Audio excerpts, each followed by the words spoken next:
नमस्कार, जय महाराष्ट्र. तर आपला आजचा जो व्हिडिओ आहे, आपला आजचा व्हिडिओ कुठल्याही योजनेवर अजिबात नाही. आणि मला असं वाटतंय की मी आज जे बोलणार आहे ते तुम्हाला नक्कीच आवडणार आहे. कारण मी आज जो विषय घेतलेला आहे तो आहे आपला धुरंधर चित्रपट. तुम्ही पाहिला धुरंधर चित्रपट? कसा आहे धुरंधर चित्रपट? आता तुम्ही म्हणाल तुमचा काय संबंध धुरंधर चित्रपटाशी, तुम्ही का बोलत आहात? तर हो, माझाही संबंध आहे आणि तुमचा सुद्धा वैयक्तिक संबंध आहे त्या चित्रपटाशी. त्या चित्रपटामध्ये दोन मुद्दे त्यांनी जे दाखवलेले आहेत ना, त्या विषयावर तुमचाही संबंध आहे, माझाही संबंध आणि आपल्या सगळ्या महाराष्ट्रातील आणि भारतातील प्रत्येक नागरिकाचा संबंध आहे. म्हणूनच मी आता धुरंधर चित्रपटासंदर्भात जे दोन सीन त्या चित्रपटात दाखवले त्या संदर्भात मी फेसबुकला तर लाईव्ह घेतलीये, पण मी इथं व्हिडिओ शेअर करत आहे. तर नक्कीच हा व्हिडिओ तुम्ही शेवटपर्यंत पहा. असं नका विचार करू माझा काय संबंध या चित्रपटाशी, अजिबात नाही. मी कुठल्याही हिरो बद्दल, मी कोणाबद्दलच काही बोलणार नाही ना, मी चित्रपटाबद्दलही बोलणार नाही. मी नोटबंदी बद्दल बोलणार आहे. काय नोटबंदी आणि 26/11 जो बॉम्बस्फोट आपला झाला होता मुंबईमध्ये, मी या दोन विषयावर बोलणार आहे.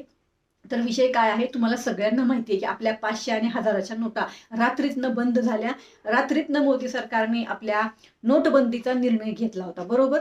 तेव्हा कितीतरी भारतीय जनता पार्टीवर पण आणि कितीतरी टीका आपल्या जास्त म्हणजे कितीतरी जास्त पटीने आपल्या देशाचे पंतप्रधान आदरणीय नरेंद्र मोदी साहेबांवर झाल्या होत्या टीका, बरोबर. झाल्या होत्या त्या टीकांना मी सुद्धा वैयक्तिक सामना केलेला. आता मी कसा केला? मी आहे भारतीय जनता पार्टीचे पदाधिकारी किंवा कार्यकर्ता, त्याच्यामुळे मी बँकेत गेले, मला हेच प्रश्न विचारले जायचे, तुमच्या सरकारने नोटा बंद केल्या, तुमच्या सरकारने नोटा बंद केल्या. कारण का नागरिकांना रांगांमध्ये उभं राहावं लागायचं. त्याचबरोबर जास्त वेळ किती दिवस दिवस 2-2 दिवस रांगेमध्ये उभं राहावं लागायचं. त्याच्यानंतर जी रक्कम होती ती बँकेमध्ये जास्त घेतली जात नव्हती. 500च्या नोटा, 1000च्या नोटा तेव्हा, बरोबर ना.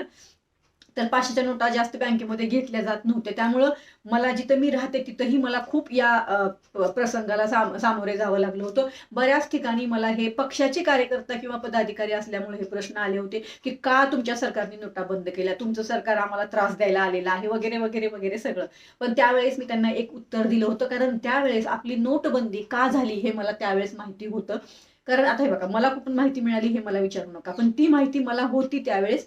त्यामुळे मी बऱ्याच माझ्या जवळपासच्या लोकांना सांगितलं की नोटबंदी कुठल्या कारणामुळे झालेली आहे.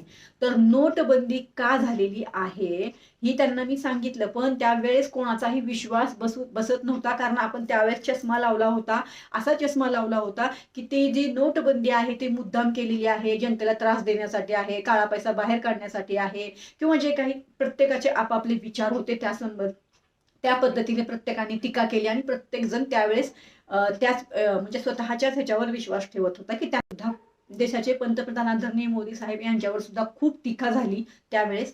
आणि त्यावेळेस सांगूनही कोणी ऐकायला तयार नव्हतं, कारण कोणाची मानसिकताच नव्हती त्यावेळेस कोणाला ऐकून घेण्याची की नोटबंदी का झाली. तर त्यावेळेस तर तो विषय संपला. पण आता आपल्या धुरंधर चित्रपट जो आहे, जो आपला धुरंधर चित्रपट आहे, त्याच्यामध्ये सविस्तर दाखवलेला आहे की आपल्या 500 1000च्या नोटा का बंद करण्यात आल्या, खास करून 500ची नोट का बंद करण्यात आली हे त्या चित्रपटामध्ये दाखवलेलं आहे. आपली 500 आणि 1000च्या नोटा का बंद झाल्या, हा एक मुद्दा.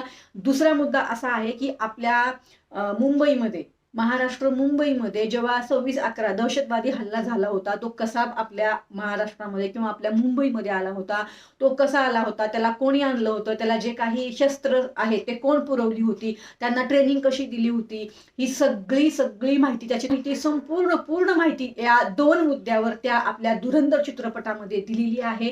आता ह्याच्याबद्दल कोण बोललं असेल, कोण बोललं नसेल, मी त्याबद्दल काहीच बोलणार नाही. पण मला असं वाटतंय की जर तुम्हाला ही माहिती घ्यायची असेल तर तुम्ही बघा, मी पण तुम्हाला इथं सांगू शकले असते, पण मी का सांगत नाही, कारण आपण सांगितलेल्या गोष्टींवर विश्वास ठेवत नाही कधीच. आपण जेव्हा पाहतो आणि ऐकतो तेव्हाच विश्वास ठेवतो. त्यामुळं मला असं वाटतं या कमीत कमी या दोन गोष्टीसाठी तरी तुम्ही तो चित्रपट पाहावा. कारण आपल्या मनामध्ये अजून सुद्धा खंत आहे की अरे नोटा सरकारनेच बंद केल्या, मुद्दाम बंद केल्या. तर त्या नोटा का बंद केल्या होत्या ह्याचं उत्तर तुम्हाला मिळेल. आणि तुमच्या मनात जे खंत आहे ना की सरकारने नोटा बंद केल्या किंवा मोदी सरकारने किंवा मोदी साहेबांनी नोटा बंद केल्या, हा मुद्दा तुमच्या डोक्यातून म्हणजे हे तुमच्या मनातली जी खंत आहे ना ती निघून जाईल तो चित्रपट पाहिल्यावर. त्याचबरोबर तो दहशतवादी हल्ला का केला, कुणी केला, कशासाठी केला, ही सगळी माहिती त्याच्यामध्ये दिलेली आहे. तर मला असं वाटतंय की खरंच तुम्ही त्या दोन मुद्द्यांसाठी किंवा त्या दोन पॉईंटसाठी किंवा त्या दोन विषयासाठी तुम्हाला माहिती ती मिळण्यासाठी म्हणून तरी कमीत कमी तो चित्रपट तुम्ही पाहावा असं मला वाटतंय.